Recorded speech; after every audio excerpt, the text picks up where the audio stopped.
ग्रंथालय. मला जर विचाराल तर जगातल्या प्रत्येक समृद्ध समाजाचा आणि प्रगतशील माणसाचा जन्म कुठल्याही हॉस्पिटलमध्ये किंवा घरी होत नसतो, तर तो कोणत्या तरी ग्रंथालयातच होत असतो. जगात जे जे सुंदर असतं, जे जे समृद्धीकडे नेणारं असतं, जे जे माणूसपणाकडे नेणारं असतं, जे जे मूल्य आणि विचार आणि तत्वज्ञानाकडे नेणारे असतं, ते फक्त ग्रंथालयच असतं.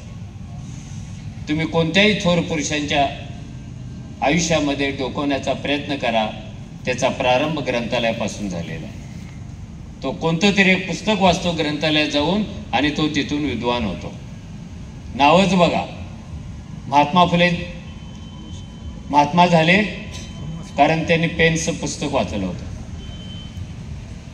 बाबासाहेबांच्या कोवळ्या वयात केळुसकरांनी त्यांना दिलेलं त्यांनी बुद्ध वाचला होता. गांधींनी पण असंच काहीतरी वाचलं होतं. इंदिरा गांधींनी आपल्या बापांची पत्र वाचली होती. त्यामुळं ही ग्रंथालय पुस्तकांची गर्दी नसतात, तर तुम्हाला दिशा दाखवणाऱ्या रस्त्यांची गर्दी असते. आपल्याला नेहमी असं वाटलं पाहिजे की अरे ग्रंथालयात चक्कर मारली पाहिजे आणि एक सुंदर रस्ता पकडला पाहिजे. हा तुमच्या गावातला रस्ता आहे.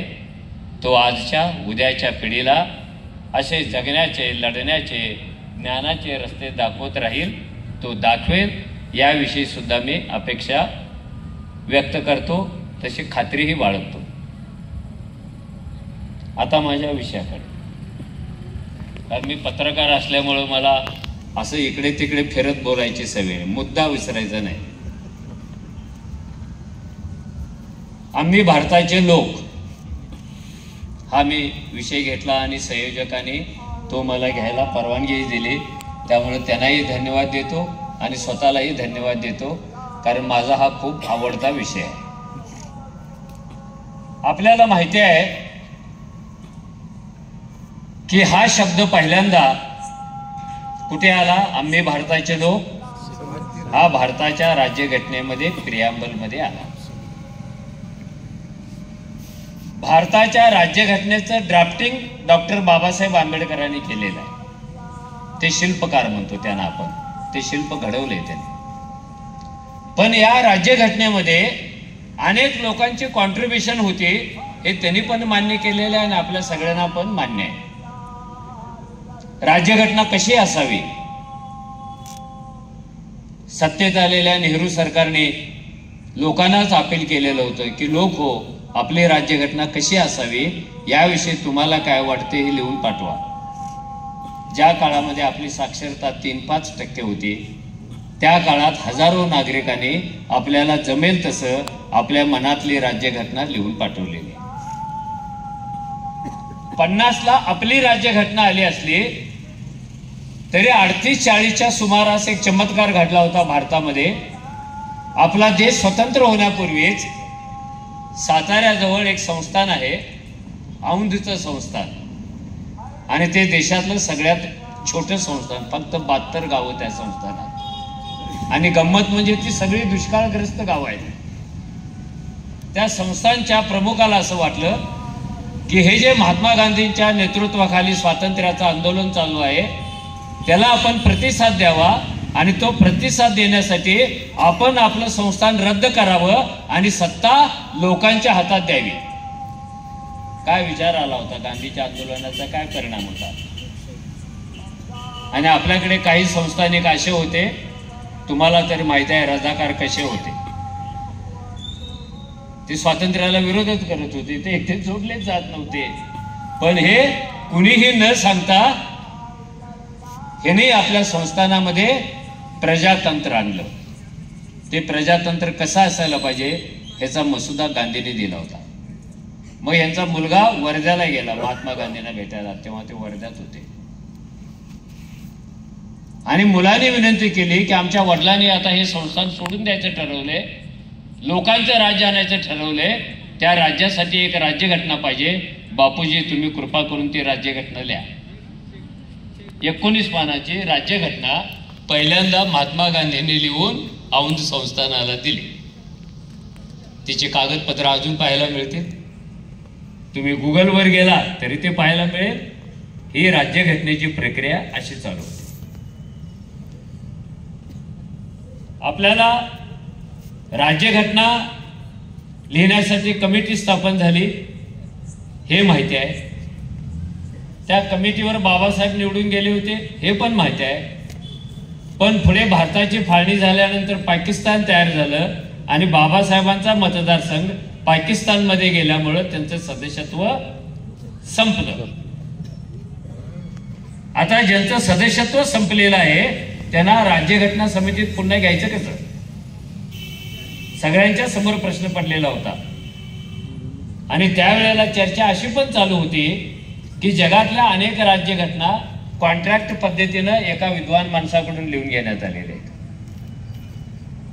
असं नाही समिती स्थापन केली आणि मग त्या समिती एकत्र आली. कितीतरी देशांच्या राज्यघटना आहेत. त्यात अमेरिकेचा पण विचार करता येतो. जेफरसनचा सगळ्यात जास्त पुढाकार त्या राज्यघटनेमध्ये आहे. आणि जेफरसन हे बाबासाहेबांचे अतिशय आवडते विचारवंत विद्वान होते. ते की बाबासाहेबांच्या सारखा विचारवंत अभ्यासक जर राज्यघटनेत नसेल तर करायचं काय? पण त्यांना घ्यायचं असेल तर राज्यघटनेतली एक जागा समितीतली एक जागा कमी व्हायला पाहिजे. कुणीतरी राजीनामा द्यायला पाहिजे. पण कुणी राजीनामा देत नव्हतं. पण पुण्याचे एक सदस्य होते बॅरिस्टर जयकर, ते त्या समितीमध्ये होते. पण ते कायद्याचं कारण सांगून प्रत्येक वेळेला समितीचं काम अडवून धरायचे. मिटिंगच व्हायचे नाही, काहीतरी व्हिटो वापरायचे. या कमिटीच्या मिटिंगला एक पण मुस्लिम सदस्य हजर राहिला नाही म्हणून मिटिंग स्थगित करा. याला अजून कोणीतरी हजर राहिला नाही म्हणून मिटिंग स्थगित करा. कायद्याची भाषा वापरून ते काम रोखून धरायचे. पण त्यांचे मुद्दे पण बरोबर असायचे. त्याने राजीनामा दिला आणि त्या ठिकाणी निवडणूक झाली. आणि नेहरूने पत्र पाठवलं खेराना मुंबईला की आम्हाला काही करून बाबासाहेबांना घटना समितीत घ्यायचं आहे. तुम्ही तातडीने ही निवडणूक घ्या आणि बाबासाहेबांना तिथे पाठवून द्या. ती निवडणूक झाली. गांधींनी पण त्यांना पाठिंबा दिलेला होता. जे गांधी आणि आंबेडकर यांच्या झुंजी लावतायत त्यांनी हा इतिहास लक्षात घ्यायला पाहिजे. आपण काही जण लक्षात घेतात दोन डोंगरांच्या मध्ये झुंज लावतो. चुकीचं आहे. बाबासाहेब पुन्हा घटना समितीत आले. लोकांची पत्रे येत होती. गांधींच्या मनात राज्यघटना नेमकी कशी होती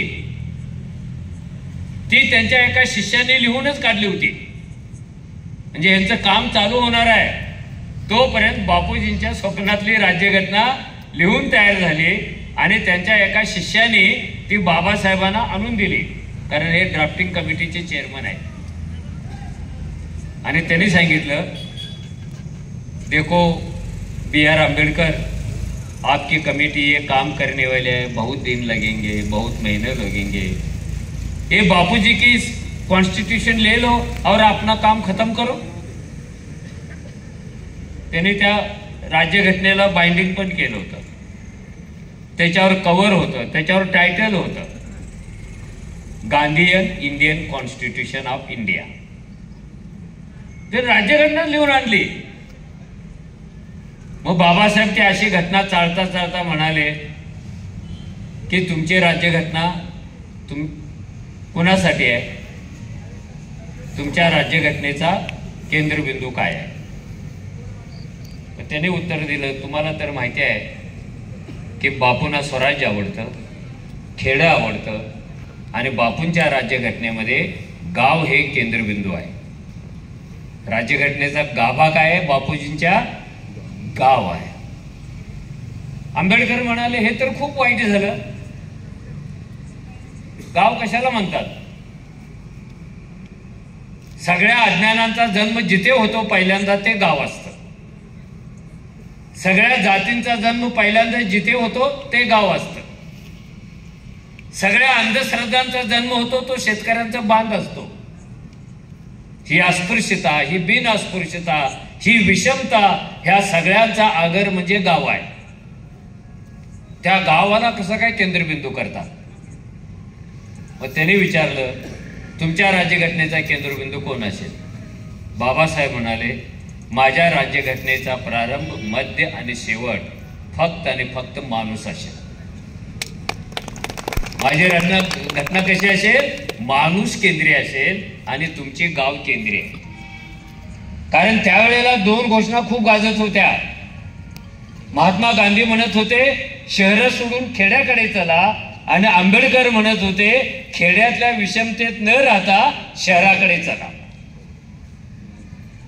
दोन्हीकडेही माणूस होता आणि हा माणूस बाबासाहेबांच्या हातून आकाराला येणाऱ्या संविधानाचा केंद्रबिंदू होता. राज्यघटनेचं काम चालू असतानाच हा प्रश्न तयार झालेला होता की भारताची राज्यघटना अर्पण कुणाला करायची, प्रियांबल कसं लिहायचं. पहिलं जे प्रियांबल लिहिलेलं आहे त्याचा जो ड्राफ्ट केलेला आहे ते पंडित जवाहरलाल नेहरूंनी ड्राफ्ट केलेला आहे. आणि जवाहरलाल नेहरूंची भाषा अशी समाजवादाने, रोमॅन्टिसिझमने भरलेली असायची. खूप सुंदर भाषा होती त्यांच्याकडे. ते काहीतरी 120-140 शब्दांचं प्रियांबल होतं. बाबासाहेबांनी ते एडिट केलं आणि जे तुमच्या माझ्यासमोर आज जे प्रियांबल आहे त्या स्वरूपात ते आलं. पण राज्यघटना अर्पण कुणाला करायची ह्या वादावर सुद्धा देशभर चर्चा होत होती. ती संविधानाच्या सदस्यामध्ये पण चर्चा होत होती.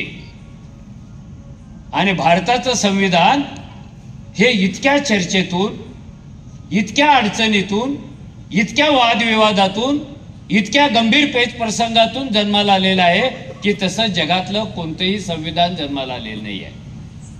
असं नाही झालं कुणाच्या तरी डोक्यात काहीतरी आलं आणि त्यांनी प्रकरण लिहिलं. ह्या 25-30 कमिट्या आहेत, प्रत्येकाकडे विषय दिलेले आहेत. त्या विषयावर त्यांनी निर्णय घ्यायचा, त्या विषयावर त्यांनी चर्चा करायची. त्या कमिटीमध्ये तो प्रस्ताव ठरावाला टाकायचा. तो मंजूर झाला की फायनल करून बाबासाहेबांच्याकडे पाठवायचा. किती चाळणीतून गेलेली आहे ती. भले तिच्यावर टीका झाली असली त्यावेळेला, तर ती एका मोठ्या चाळणीतून गेलेली आहे. कुणी म्हणालं आपली राज्यघटना म्हणजे इंग्लंडच्या राणीचा बँड आहे, सगळेच आवाज एकत्र येतात, तसं आपली राज्यघटना. कुणी म्हणालं फ्रेंच रिव्होल्युशन मधली तिथली काही तत्व यांनी चोरून घेतलेली आहेत. कुणी म्हणालं अस्पृश्याने लिहिलेली राज्यघटना आहे ती लवकरात लवकर बदलायला पाहिजे आणि उद्या येणारे लोक बदलतील. काय काय काय काय काय काय झालं आणि मध्ये हे काम चालू होतं. राज्यघटना अर्पण कुणाला करायची?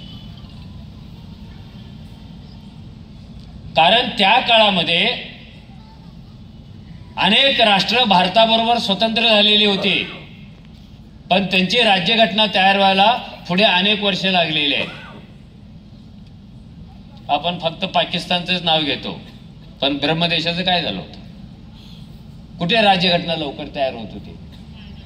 पण भारतामध्ये ती लवकरात लवकर तयार झाली आणि या प्रश्नावर, प्रत्येक प्रश्नावर व्यापक चर्चा झालेली आहे. देशाचा राष्ट्रध्वज कसा असावा व्यापक चर्चा झालेली आहे. ती चर्चा आपण कधी वाचत नाही. मुळात आपण राज्यघटनाच वाचत नाही. वाचता जरी नाही आली तर समजून घेत नाही त्या प्रियांबलचा अर्थ काय हे 10 पैकी 9 शिक्षकांना माहिती नसतं आणि तोच प्रियांबल पाठ करून घेत असतो. भिंतीवर लिहिलेलं असतं आम्ही भारतीय लोक. कुणाला माहिती आहे? कुणाला माहिती आहे प्रियांबलचा अर्थ?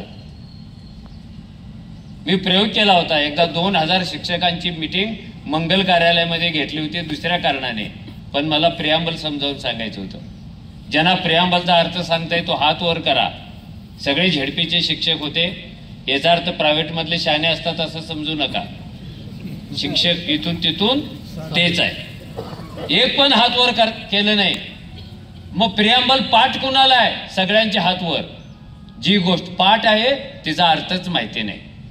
हे शनी महात्म्यासारखं झालं ना. शनी महात्म्य पाठ करायचं पण अर्थ कुठे माहिती आहे?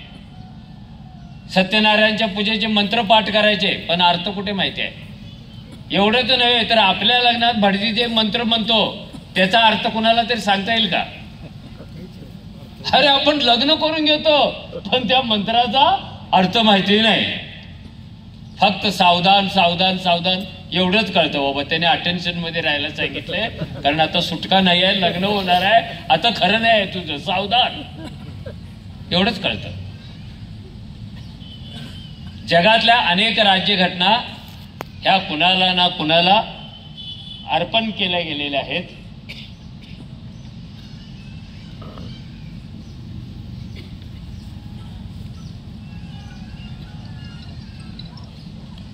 उदाहरणार्थ इंग्लंडची राज्यघटना राणीला अर्पण केलेली आहे.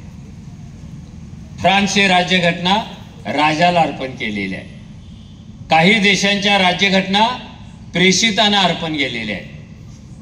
काही देशांच्या राज्यघटना स्वर्गातल्या देवबाप्पांनी पाठवलेल्या पुत्राला अर्पण केलेल्या आहेत. काहींच्या सरदाराला केलेल्या आहेत, काहींच्या महाराजाला केलेल्या आहेत. भारताची राज्यघटना कुणाला अर्पण करायची? घटना समितीकडे एक पत्र आलं, तशी अनेक पत्र आली होती आणि घटना समितीतले लोक पण सांगत होते की ही राज्यघटना देवाला अर्पण करा, धर्माला अर्पण करा, आत्म्याला अर्पण करा, भारत नावाच्या देशाला अर्पण करा. अशा खूप चर्चा चालू होत्या. चर्चा करणारे वेडे नव्हते, ते सगळे शानेच होते. आपल्याला जे जे वाटेल, जे जे भावेल, आपल्या भावविश्वास जे जे असेल ते प्रामाणिकपणे सांगत होते. एकाने पत्र पाठवले राज्यघटना समितीला आणि ते पत्र ऑस्टिनच्या पुस्तकामध्ये जसंच्या तसं दिलेलं आहे. ऑस्टिन हा जगातला एक मोठा राज्यघटनेचा अभ्यासक होता आणि आपली राज्यघटना लिहायला सुरू झाल्यापासून ती देशाला अर्पण करेपर्यंत तो भारतातच येऊन बसला होता आणि रोजच्या कार्यक्रमाचा सगळा वृत्तांत त्यांनी त्या पुस्तकामध्ये दिलेला आहे.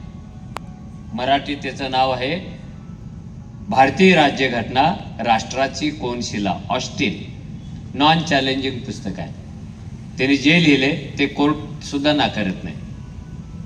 मुद्दा आपल्या वाचनाचा आहे. ते पुस्तक पण आपल्या लायब्ररीमध्ये आणावं.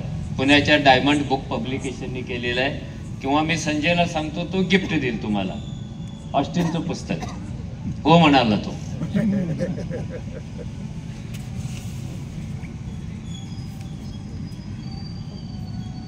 त्या पुस्तकामध्ये ते पत्र दिलेलं आहे. ते पत्र एका परमेश्वराने पाठवलेलं आहे. कुणी पाठवलंय? परमेश्वराने.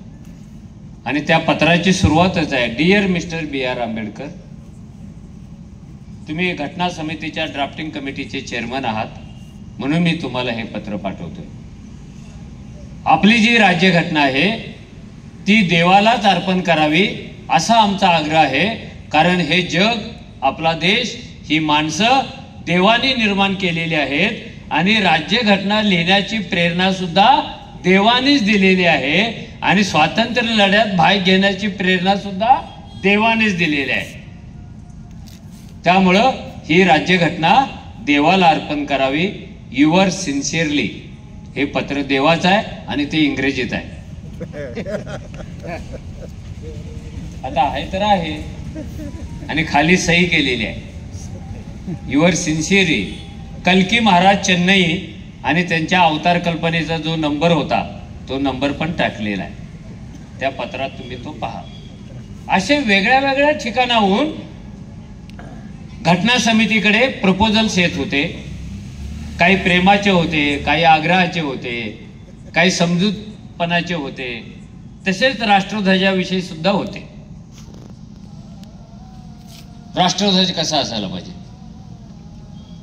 दादरच्या रेल्वे स्टेशनवर एकदा बाबासाहेब उतरले आणि त्यांना भेटायला एका संघटनेचे कार्यकर्ते, ज्याच्यामध्ये शिवसेना प्रमुख बाळासाहेबांचे वडील पण होते, आणि त्याने एक निवेदन दिलं त्यांना की आपला राष्ट्रध्वज कसा पाहिजे.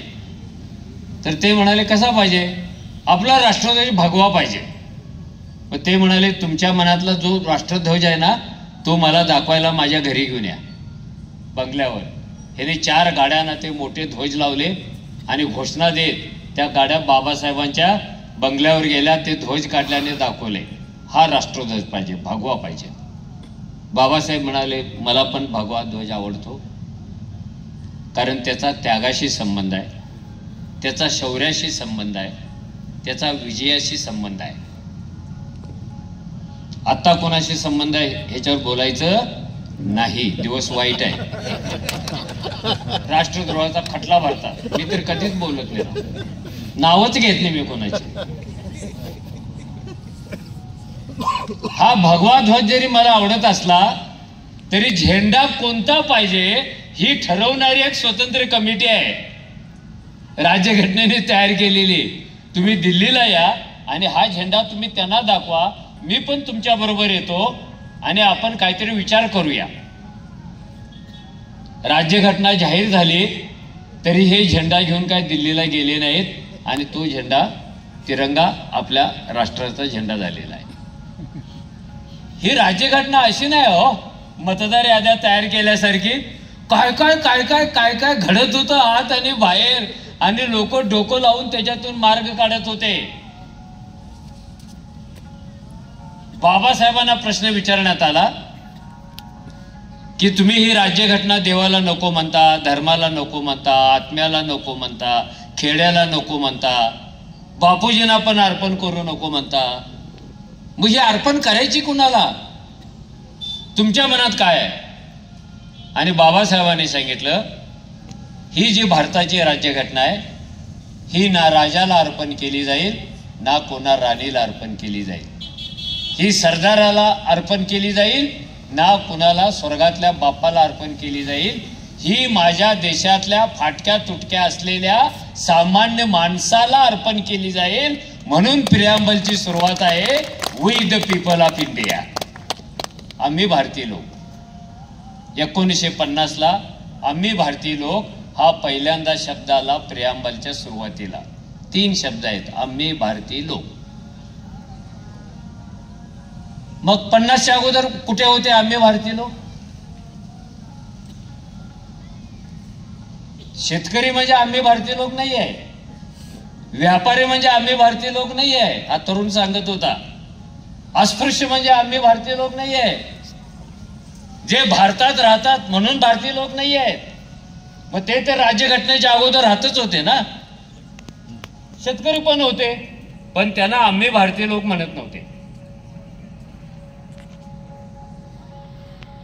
ते कोण होते? हे आम्ही भारतीय लोक राज्यघटना तयार होण्यापूर्वी कोण होते? तर इथे आम्ही नावाचा कुणी नव्हताच भारतामध्ये, सगळे मी होते, आय होते. आणि मी कधीही राष्ट्र निर्माण करू शकत नाहीत, राष्ट्र निर्माण करायला आम्ही लागतात. मी राष्ट्र निर्माण करत नाही, आम्ही करतात. मग हे आम्ही कुठे होते? भारत काही राष्ट्र नव्हतं. भारत 600 संस्थानाचा एक मोठा प्रदेश होता. इंग्रजांच्या काळात 600+ संस्थानं होती. मोगलांच्या काळात एक छत्री सत्ता होती. त्याच्या अगोदर कोणाची तरी होती, त्याच्याही अगोदर कोणाची तरी होती, त्याच्याही अगोदर राजे राजवाडे होते. हे सगळे मी होते, यातला कुणीही आम्ही नव्हता. मग हे मी कुठे राहत होते? तर हे मी या देशात पडलेल्या भूगोलाच्या 600 ते 700 तुकड्यात राहत होते. राष्ट्र नव्हतं इथे. राष्ट्राचा जन्म कधी होतो? 50ला, 47ला होतो. आणि मी म्हणालो तसं मी राष्ट्र जन्माला घालू शकत नाही, मी गुलाम होऊ शकतो. सगळे मी एकत्र आले तर गुलामाला हद्द पार करू शकतात, गुलामीला ते. पण आम्हीतले मी तुटले की गुलाम होतात. हे मी होते कुठे? जसं मी म्हणालो ते प्रदेशात होते, 700 संस्थानामध्ये होते. आणि कुणाच्याही मनामध्ये आम्हीचं स्वप्न पडलेलं नव्हतं.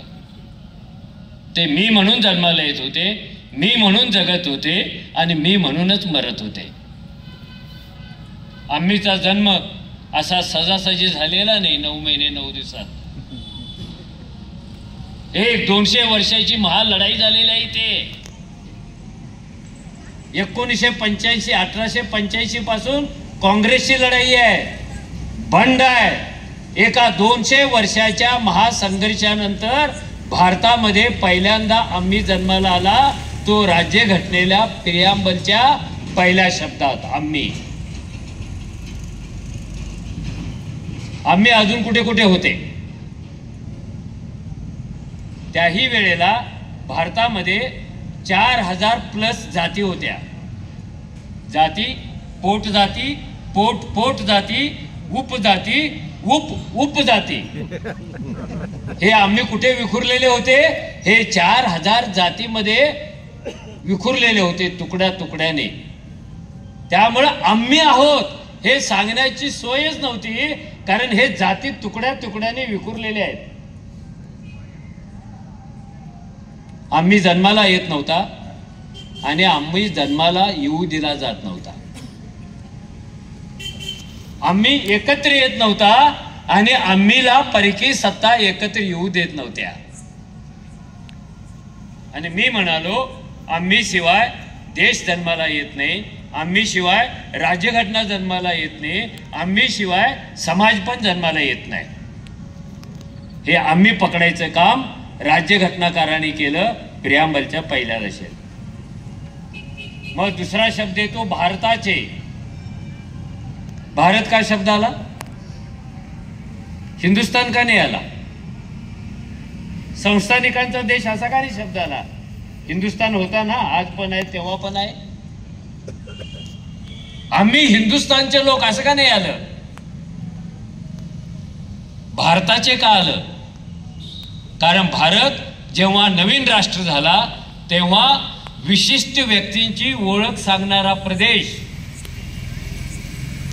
आणि त्याचं नाव बाजूला ठेवण्यात आलं आणि सगळ्यांना सामावून घेणारा एक देश जन्माला आला, त्याचं नाव भारत. इथे फक्त हिंदू नाही आहे, इथे 6 धर्म आहेत, इथे अनेक पंथ आहेत, इथे 4000 जाती आहेत, इथे हजारो भाषा आहेत, इथे एवढे ऋतू आहेत.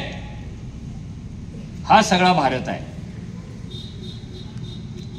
आणि भारत जन्माला यायच्या अगोदर इथे भारतीय नव्हते कुणी, इथे संस्थानिकातले नागरिक होते. तुम्ही कोण आहात? आम्ही कानडी. तुम्ही कोण आहात? आम्ही गुजराती. भारतीय सांगायला वावच नव्हता, कारण भारत जन्माला आलेला नव्हता. कोण राजस्थानी, कोण मारवाडी, कोण कच्छवाला, कोण काश्मीरी. भैया भारत किधर है? तो जन्माला यायचा होता आणि ह्या सगळ्या प्रदेशामध्ये तो वाटला गेलेला होता.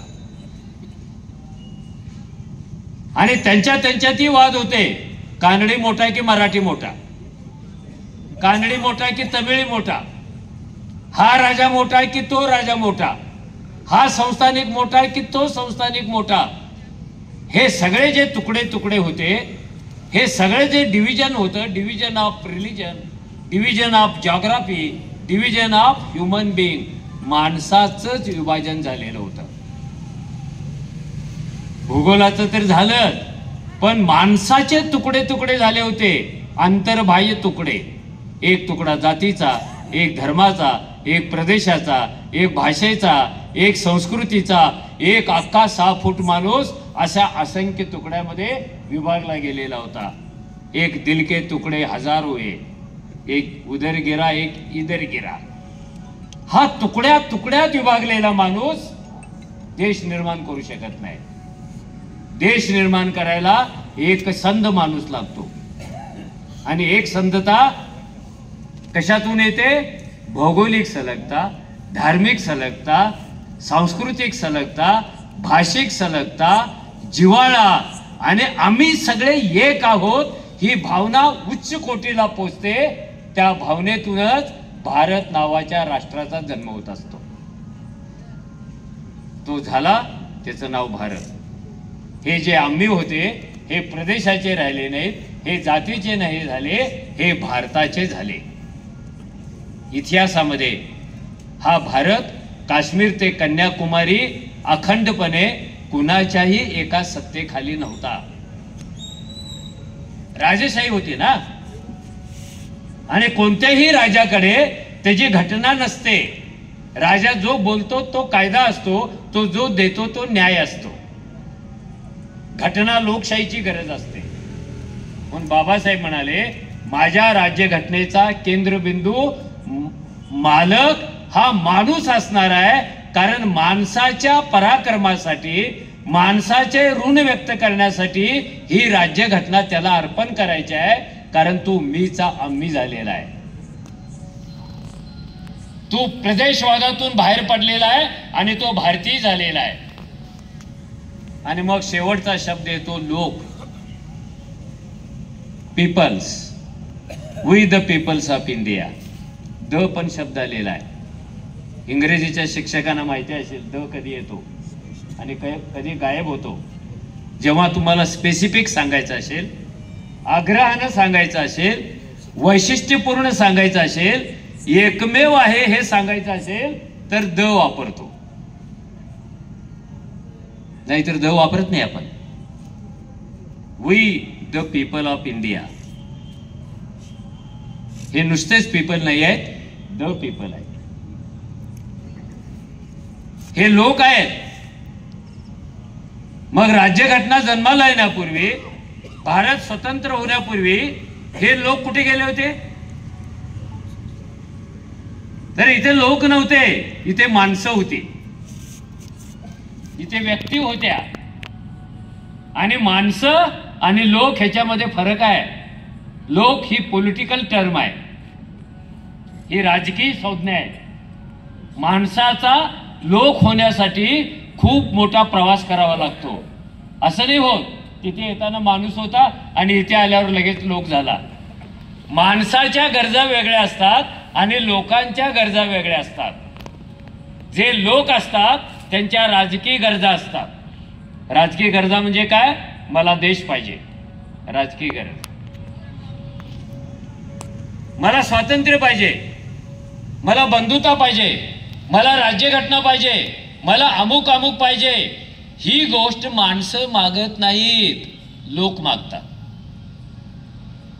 आणि माणसापासून लोक होण्यासाठी आपल्या देशामध्ये शेकडो वर्षे खर्च पडावे लागलेले आहेत. मग लोक जन्माला आलेले आहेत. आणि ते लोक जन्माला आले आणि इकडे तिकडे न जाता राज्यघटनेच्या प्रियांबल मध्ये गच्च बसले, कॉन्क्रीट सारखं, फेविकॉल लावल्यासारखं चिकटले. We the people of India. हे पीपल गेले कुठे? खरं म्हणजे कविता असल्यासारखं आहे, पण आपण समजूनच घेत नाही. साला वी काय आहे, द काय आहे, पीपल काय आहे आणि इंडिया काय आहे. घटनाकारांना काय दुसरे शब्द माहिती नव्हते का? कारण नेहरू इतका भाषेवर प्रभावी असणारा नेता अपवादानच होता. बाबासाहेबांचा इतका तत्वज्ञानाने विचारावर प्रभाव असलेला, अंमल असलेला नेता अपवादानच होता. हे सगळे शब्द सम्राट पण होते, हे तत्वज्ञान सम्राट पण होते. आपण विचारणार त्यांनी माणूस का नाही वापरला, त्यांनी जमाव का नाही वापरला, त्यांनी समूह का नाही वापरला, त्याने अजून का नाही वापरलं. पीपलला पण इंग्रजीत समांतर शब्द आहेत ना, माणसाला पण समांतर शब्द आहेत. हे लोकांच्या पर्यंत गाडं काय येतात तिथेच का थांबतं?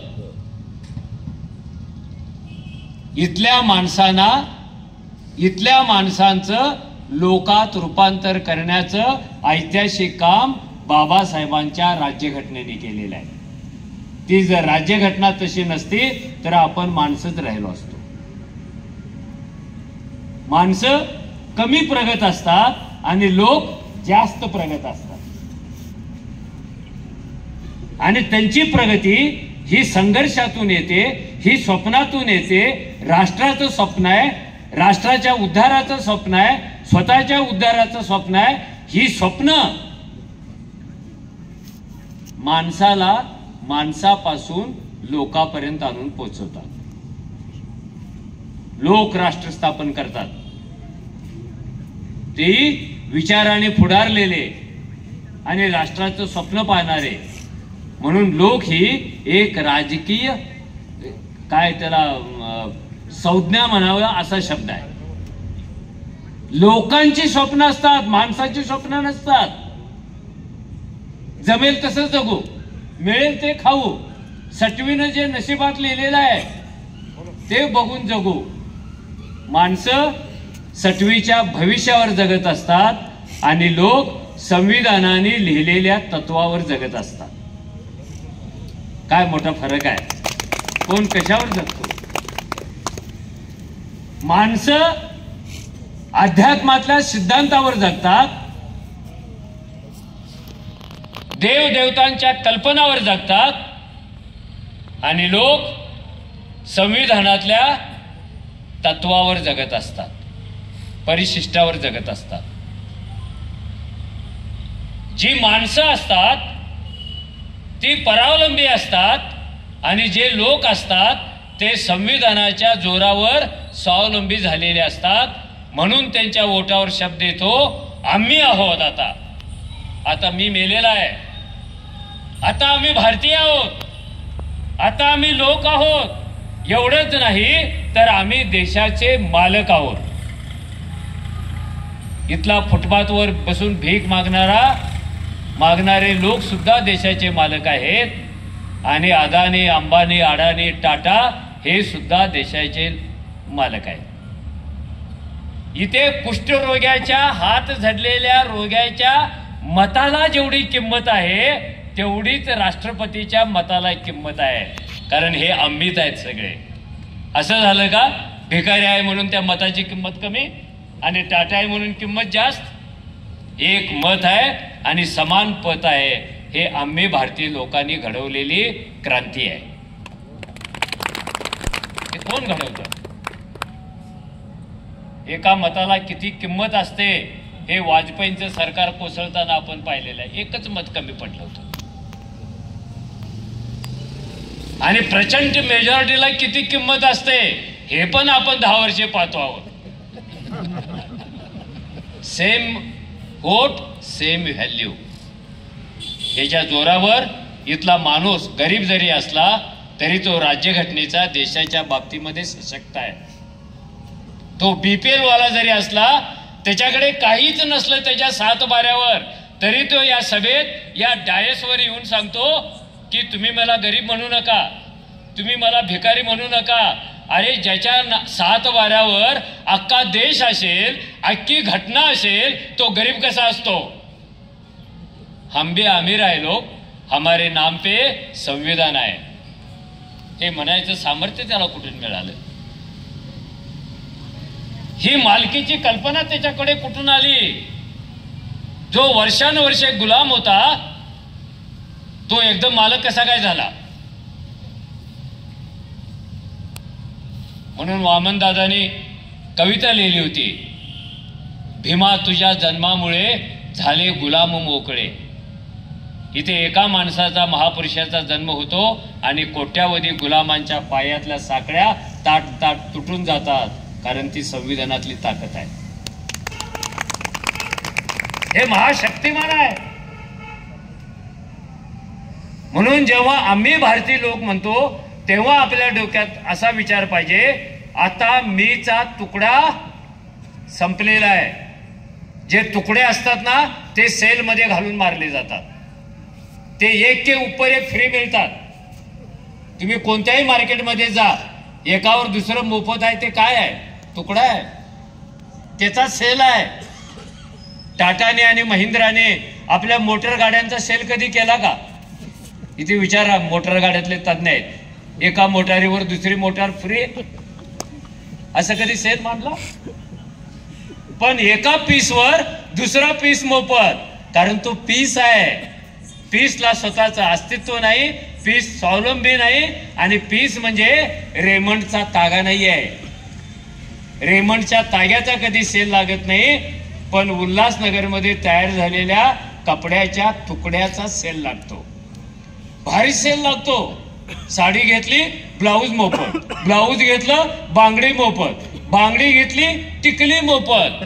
टिकली तर टिकली, नाहीतर बाथरूमच्या भिंतीला चिकटली.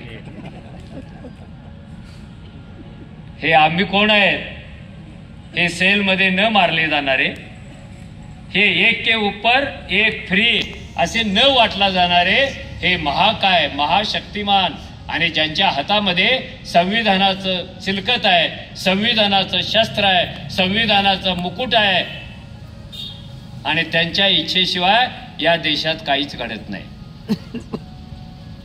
आपल्याला महाभारतातलं श्रीकृष्णाचं वचन माहिती आहे, खरं म्हणजे ते पण कुणाला माहितीच नाही आणि जे माहिती आहे त्याचा अर्थ कळत नाही, म्हणून आपली अडचण आहे. ते जे महाभारतात युद्ध चालू झालं आणि त्यावेळच्या ओबीसी गवळी समाजातला जन्माला आलेला तरुण म्हणजे कृष्ण. आता लोक हनुमानांच्या पण जाती काढायला लागले, पण कृष्ण कोणत्या कॅटेगरीतला? ओबीसी. म्हणून ओबीसी पण आता खूप आंदोलन करायला लागले. आपलं आपलं त्याच्यात लक्ष घालू नये. जे व्हायचं आहे ते 2 महिन्यात कळणार आहे. आपली नजर कशावर पाहिजे? ते संविधानाला धरून आहे की संविधानाला सोडून आहे, एवढाच आपला मुद्दा पाहिजे. तुम्ही अख्खी दुनिया द्या पण संविधानाला धरून द्या. कृष्णाला अर्जुन प्रश्न विचारतो, अर्जुन क्षत्रिय आहे,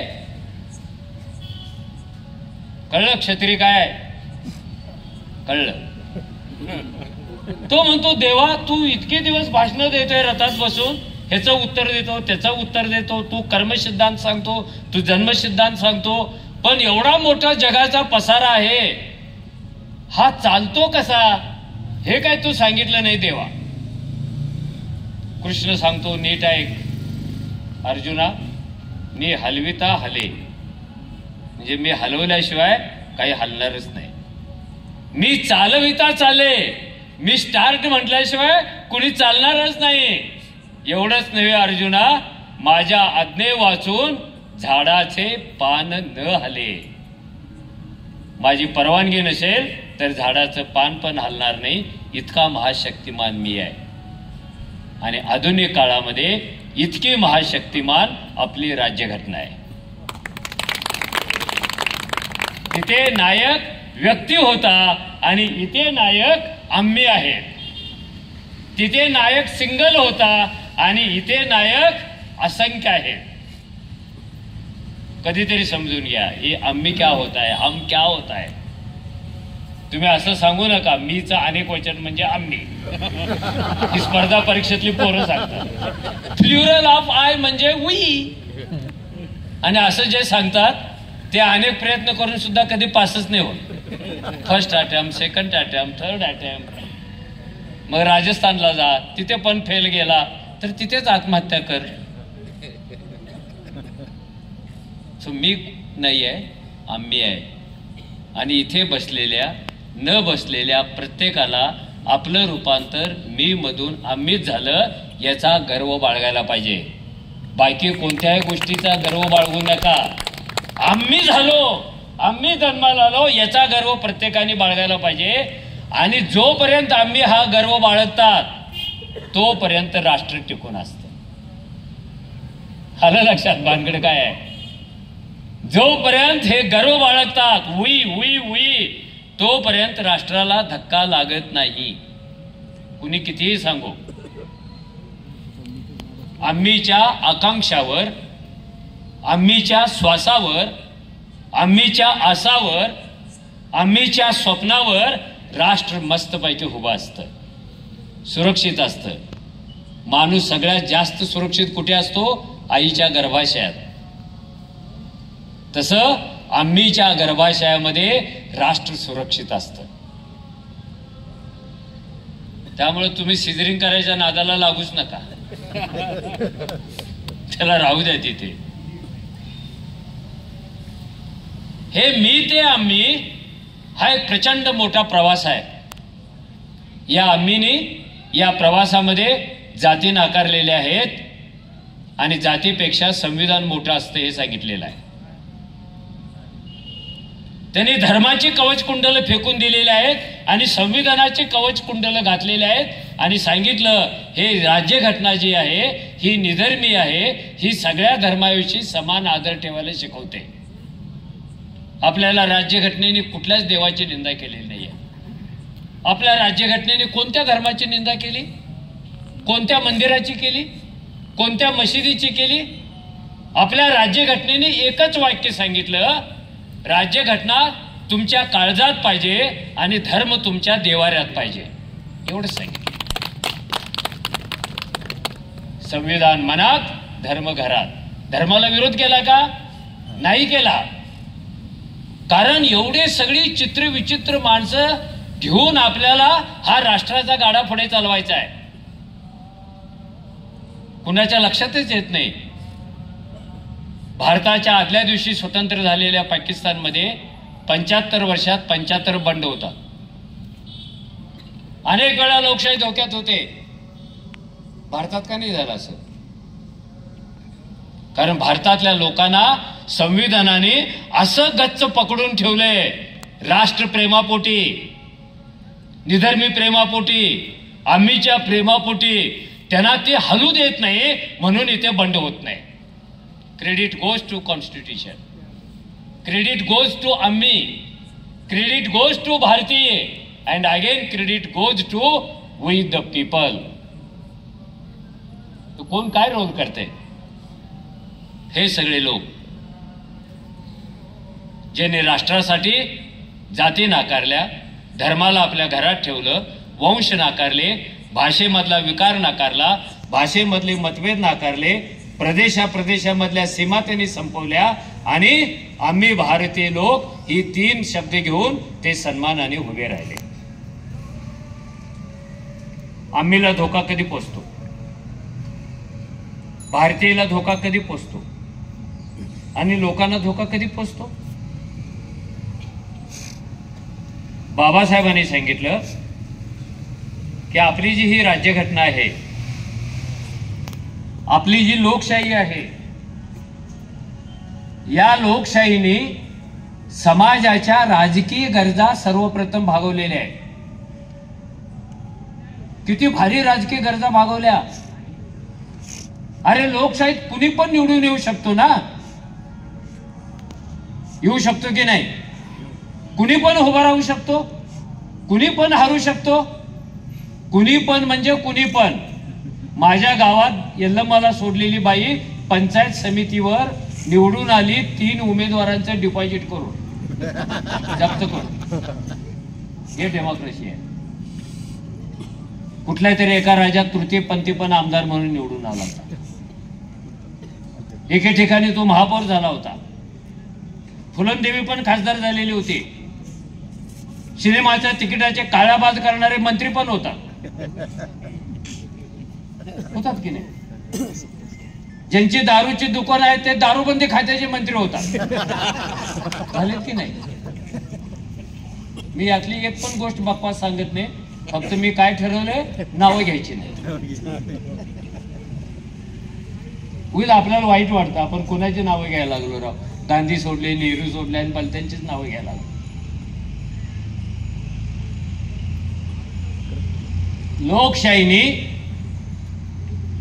राजकीय क्रांती घडवून आणलेली आहे, पण लोकशाहीवर एवढी जबाबदारी नाही. फक्त राजकीय क्रांती घडवून आणायची जबाबदारी नाही. लोकशाही तेव्हाच गच्च उभी राहते जेव्हा सामाजिक आणि आर्थिक क्रांत्या होतात, आणि त्या क्रांत्याच्या पायावर आपली लोकशाही उभी राहते. अजून आपल्या लोकशाहीला सामाजिक क्रांतीचा पाया मिळालेला नाहीये, आर्थिक क्रांतीचा पाया मिळालेला नाहीये. आपलं आर्थिक धोरणच थोडं भांडवलवादी, थोडं समाजवादी होतं. सेमी सोशलिस्ट, सेमी कॅपिटलिस्ट नेहरूंचीच कल्पना होती. मग पुढे लोकांना सेमी सोशलिस्टचा खूपच राग वैताग आला. टोटल कॅपिटलिस्टिक. आणि मगाशी कोणीतरी सांगत होतं आपण किती श्रेष्ठ आहोत, आपल्या देशाची संपत्ती एवढी झाली आम्हींची. ती आम्हींची नाही झाली, ती चौघांची झाली. आणि रिझर्व्ह बँकेचेच आकडे आहेत. आपल्या देशात जर 1 रुपया असेल तर त्यातले 80 पैसे ह्या चौघांच्याकडे आहेत. आणि उरलेल्या 96 जणांच्याकडे 20 पैसे आहेत. त्यांची संपत्ती वाढत गेली तर शेअर बाजारातला बैल उसळतो शेपूट वर करून. आणि शेतकऱ्यांच्या आत्महत्या झाल्या, बैल झोपायला लागतो, बैल उधळतच नाही, तो शोक सभा पण घेत नाही.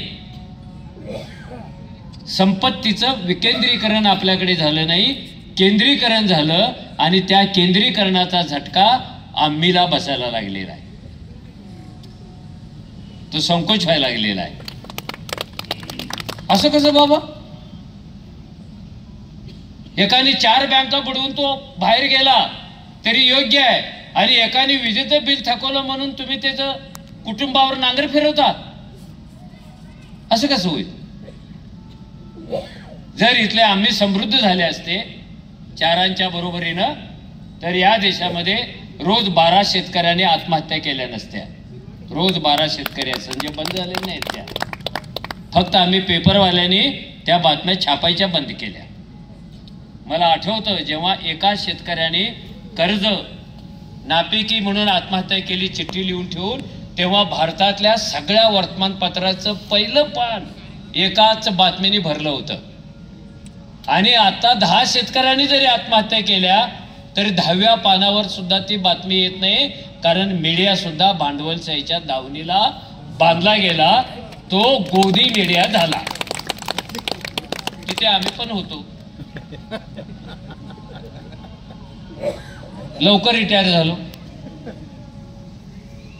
हे मांडणार कोण आहे? आणि मांडल्याशिवाय तुम्हाला कळणार कसं आहे? आपल्या लक्षातच येत नाही की 85 नंतर जगामध्ये भांडवलशाहीचा जो नंगा नाच चालू आहे प्रायव्हेटायझेशनच्या नावाखाली, तो काय करणार आहे? आम्हीच्या मालकीचं जे जे आहे ती भांडवलशाही ओढून घेणार आहे. 50ला जेव्हा आम्ही घटना स्वीकारली तेव्हा या देशातली जल, जंगल, हवा, पाणी कुणाच्या नावावर होतं? आपल्या नावावर होतं. शिक्षण आपल्या नावावर, रेल्वे आपल्या नावावर, विमान आपल्या नावावर, डोंगर आपल्या नावावर, प्रेम कविता लिहिताना चोरून बसायची झाडं आपल्या नावावर, झुळझुळ वाहणाऱ्या नद्या आपल्या नावावर, आपल्या 7 बाऱ्यावर होत्या, रस्ते आपल्या मालकीचे होते. आता शिक्षण कोणाच्या मालकीचं आहे? आपल्या मालकीचं आहे का? अरे नाही का म्हणत नाही? आपल्या मालकीचं आहे का? रस्ते मालकीचे आहेत का आपल्या? औरंगजेबच्या काळातला टोल आणि आताचा टोल काय फरक आहे? 1 किलोमीटर प्रवास करायचा आहे तर 1.5 रुपये टोल द्यावा लागतो, कारण रस्ता त्यांच्या मालकीचा झाला. तुम्ही गडकरींना कितीही विकास रत्न म्हणा, पण रस्ते त्यांनी भांडवलदारांच्या जबड्यात घातलेले. टोल भरल्याशिवाय तुम्हाला जाताच येत नाही. 80% रेल्वे आपल्या मालकीची आहे का? अरे ती तर डायरेक्ट विकत घेतली ना भांडवलदाराने. रेल्वे आपल्या मालकीची नाही, शिक्षण आपल्या मालकीचं नाही, रस्ता आपल्या मालकीचा नाही, नद्या आपल्या मालकीचे नाहीत. कर्नाटकातल्या 3 नद्या विकल्या गेलेल्या आहेत, हरियाणातल्या विकल्या गेलेल्या आहेत.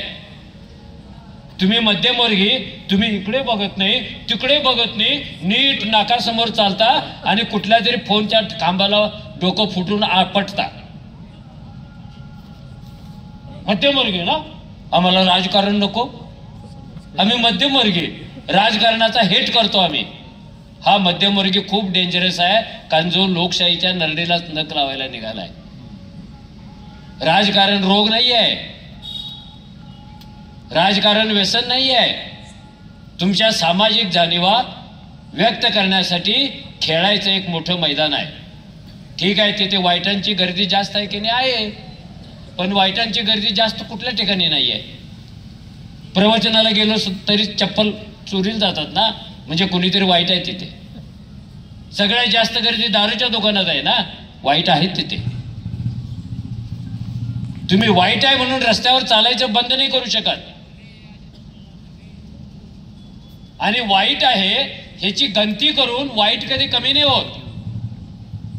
आमच्या सकाळचे संस्थापक परुळेकरांनी एक आग्रहलेख लिहिला होता, वाईट किती आहे हे मोजून मोजून कमी होत नाही. तर वाईटांमध्ये एक चांगला माणूस घुसला तर 100 असलेलं वाईट 99 होतं. 2 घुसले 98 होतं. 3 घुसले 97 होतं. पण हे घुसणारे काय म्हणतात, आम्ही राजकारणात जातच नाही हो, आम्हाला उलट्याच होतात.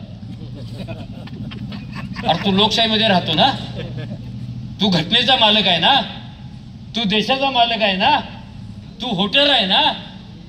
न मागता न लढता तुला मताचा अधिकार मिळालाय. कोणता चष्मा घालून आपण त्याच्याकडे पाहतो हे महत्वाचं आहे. ज्याच्या मनामध्ये लोकशाहीविषयी आस्था आहे, कारण लोकशाहीमुळे आपण जगलेलो आहोत. ज्याच्या मनात लोकशाहीचा आस्था आहे तो मुकाट्याने मतदानाच्या दिवशी सगळी कामं बाजूला ठेवून कुणाची रिक्षा येते का, कुणाचा टेम्पो येतो का, कुणाचे तंगडी येते का, कुणाची बाटली येते का, हे न बघता इनामदार कुत्र्यासारखं जाऊन मतदान करून येईल, कारण त्याला लोकशाहीने जगवलेलं आहे. काय सांगतात हे आम्ही आता त्यात एक मध्यमवर्ग तयार केलेला आहे. त्याच्यामुळं आम्हीला धोका तयार झाला. भांडवलशाही काय करते, स्वतःच्या रक्षणासाठी एक वर्ग तयार करते आणि त्या वर्गाला खूप देते सोयीसुविधा. आम्ही पेपरात सांगतो, अमुक एका ITN पोराला ना महिन्याला 25 लाख रुपये पगार मिळाला. ह्याला आमच्या गावाचं 25 वर्षाचं उत्पन्न 25 लाख नाही, पण एकट्याला 25 लाख मिळाला. आणि वास्तव हे असतं, एकट्यालाच 25 लाख मिळाले. आज हे भारतामध्ये क्राईम रेकॉर्ड ब्युरोनी दिलेल्या माहितीनुसार बेकारीला कंटाळून रोज मरणाऱ्या पोरांची संख्या 9 आहे. हे कोणते आम्ही भारती, हे कोण आम्ही भारतीय आहेत? सकाळी दिवस उगवल्यापासून मावळेपर्यंत 9 बायकांच्यावर बलात्कार होतात. या कोणत्या आम्ही भारतीय आहेत? आणि आपणच कौतुकाने सांगतो, या देशात 150 कोटी लोक आहेत अंदाजे, मे बी अराउंड आपण 150 धरू जरा, आपण मोठे होणार आहोत ना अजून. असं गरीबासारखा आकडा मोजायचंच नाही, 200 150 वगैरे असं मोजायचं.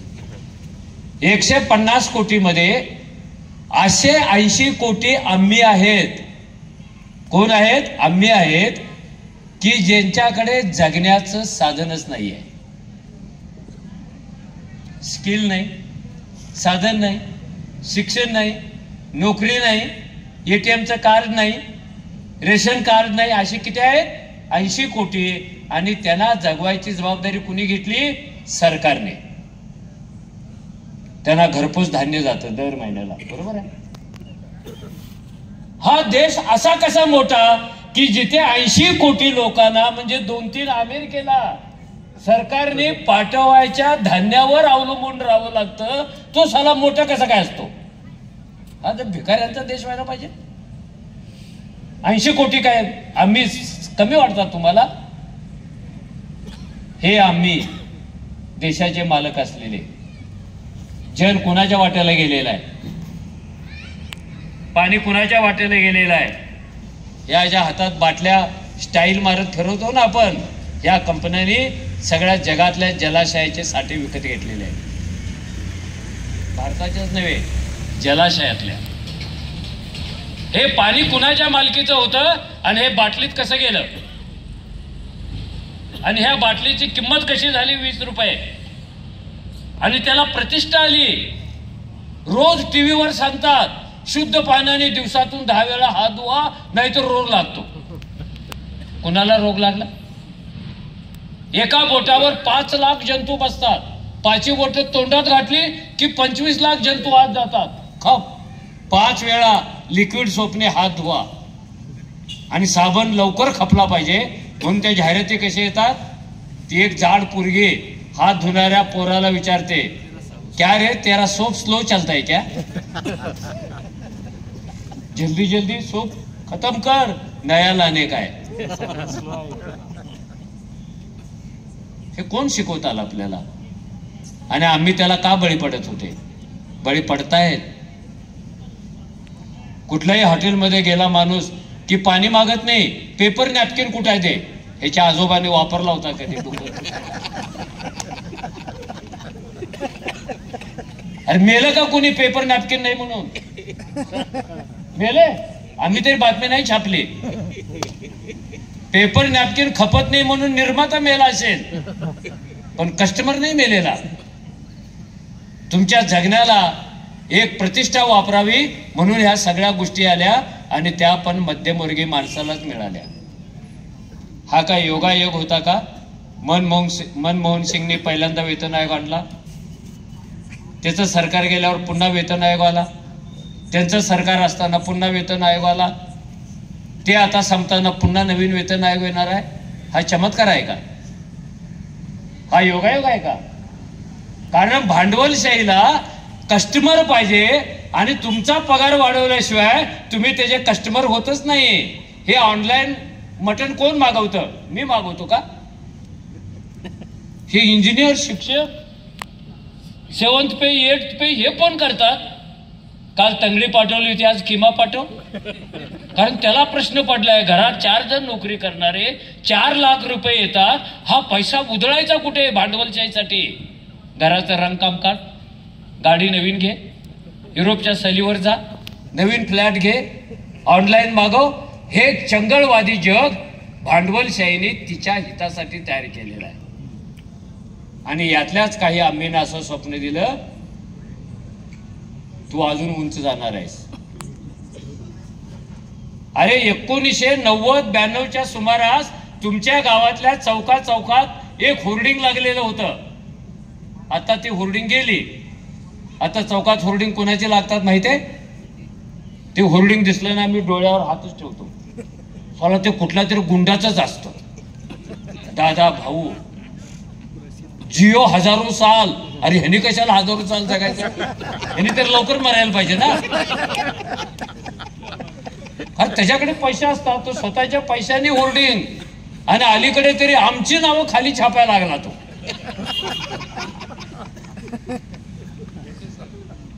मुद्दा काय होता? ते होर्डिंग आलं आणि त्या होर्डिंगवर एक चित्र होतं. थोडं आठवा, रिकॉल करा, कारण मोबाईलमुळं सगळ्यांची स्मरणशक्तीची वाट लागलेली आहे. ते बायकोची जन्मतारीख सुद्धा विसरतं. बघू गुगल साहेबाला विचारू. अरे लग्न तुझं झालं, गुगलला काय विचारतो? मेहुणीचे लक्षात ठेवतो आणि बायकोची गुगलला विचारतो. होर्डिंगवर चित्र होतं, एक मोठं वडाचं झाड आहे, त्याच्या खाली पाणी नसलेला एक ओढा आहे, आणि ओढ्याखाली अर्धनग्न अवस्थेतले आदिवासी पोरं खेळ खेळतायत. कुणाला चड्डी आहे तर कुणाला शर्ट नाही, कुणाला शर्ट आहे तर कुणाला चड्डी नाही. आणि त्यांना शिकवणारा जो मास्तर आहे ना, तिथला 10th पेवाला, तो जपानमध्ये आहे. जपान मधला माणूस भारतातल्या आदिवासी जंगलात असलेल्या वडाच्या झाडाखालीच्या पोरांना शिकवतो, आणि पैसे घेऊन जाहिरात करणारा बच्चनचा पोरगा तिथे दाखवलाय, अभिषेक बच्चन. ही सगळी जाहिरात मंडळीच आहे. बच्चन कुटुंब म्हणजे कुणी पावडरीची, कुणी विडीची, कुणी नवरत्नची, नुसती जाहिरात करतात. त्यांनी जाहिरात केली, खाली एक वाक्य आहे, व्हॉट अॅन आयडिया सरजी. बरोबर आहे? व्हॉट अॅन आयडिया म्हणजे काय? तुम्ही अशा जगात भांडवलशाही तुम्हाला नेणार आहे, भिंतीशिवाय शाळा असतील, वर्गाशिवाय शाळा असतील, पाठ्यपुस्तकाशिवाय शाळा असतील, शिक्षकाशिवाय शाळा असतील, आणि त्या कशा असतील हे कोरोनामध्ये ऑनलाईन एज्युकेशन मध्ये आपण शिकलेलो आहोत. व्हॉट अॅन आयडिया सरजी. ती आयडिया आपणच वापरली ना मग, आणि आपणच 5 वर्षांनी सांगायला लागलो 5वीच्या पोराला बेचा पाडा येत नाही. अरे ज्याने मास्तरचं थोबडं बघितलं नसेल, मास्तराने पोराचं थोबडं बघितलं नसेल, त्याला बेचा पाडा येईलच कसा? नाही येणार. हे जे आम्ही आहेत, हे गेल्या काही वर्षापासून भारतातलेच नव्हे तर जगातले आम्ही, राष्ट्र तयार करणारे, लोकशाही तयार करणारे, खालचे तळातले बॉटम लाईनचे आम्ही हे व्याकुळ झालेले आहेत. हे जगण्याच्या विवंचनात आहे. आणि जगात अशा आम्मींची संख्या आहे 130 कोटी. भारतातल्यांची सांगितली 80 कोटी. कुणी खडकन काउंटर केलंच नाही. अरे इथे 80 कोटी भिकारी झालेले आहेत राव, तुझा देश मोठा कसा काय झाला बरं? कुणी केलं काउंटर? नाही केलं, कारण राष्ट्रद्रोहाचा खटला भरता. प्रश्न विचारला की खटला.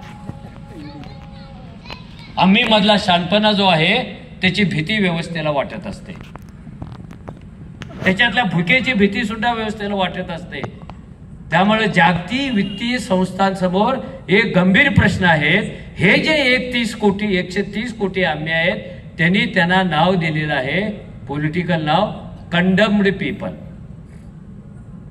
ते उच्चारायला अवघड गेलं की युजलेस पीपल, की ज्यांचा कुणालाच काही उपयोग होणार नाही आहे, स्वतःला उपयोग होणार नाही आहे. ह्यांना जगवायचं कुणी? ते आमच्या प्रॉफिट मधलं खाऊन जातील, ते आमचा टॅक्स वाढवतील, हे लवकर मरतील ना तर बरं होईल. प्रश्न 130 कोटी लोक मोजण्याचा नाही आहे, तर ते तसे का तयार झाले हा प्रश्न आहे. का झाले तसे?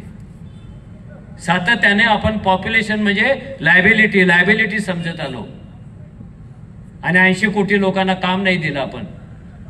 त्यांनी जर उद्या निर्माण करायचं ठरवलं एकत्रित, तर 2-2 संसदेच्या इमारती एका रात्रीत बांधतील 80 कोटी, पण कामच द्यायचं नाही, शिकवायचंच नाही. 80 कोटी लोक जर एकत्र आले ना तर 2 समृद्धी महामार्ग 2 दिवसात तयार करतील. काय ताकद आहे त्या आम्हीकडे, पण ताकद वापरायला चान्सच नाही आहे. मेकॅनिझम, रोबोट, कॉम्प्युटर आणि आता तर परदेशातले काही लोक संगणकाला नागरिकत्व द्यायला लागलेले आहेत, रोबोटला. नाशिकमध्ये रस्ते साफ करायची यंत्र येणार आहेत, ती आली की 8,000 कामगार घरी जाणार. ऊस तोडणी आलं मात्र 2.5 लाख कामगार घरी जाणार. हे आम्हीचे तुकडे पडत जाणार. हे लोक गायब होणार, भिकारी जन्माला येणार. हे लोक गायब होणार, परावलंबी जन्माला येणार. कॉम्प्युटरला आपला विरोध नाही आहे. आपला विरोध कशाला आहे? माणसाच्या ओटावरचा घास कॉम्प्युटरने ओढू नये एवढ्यासाठीच आपला विरोध आहे. आपला घास तो ओढू नको, आपला मित्र म्हणून राहा, आपला मार्गदर्शक म्हणून राहा. तू मारतो कसा आपल्याला? तू माझी नोकरी कशी ओढून घेतो? तू माझी भाकरी कशी ओढून घेतो?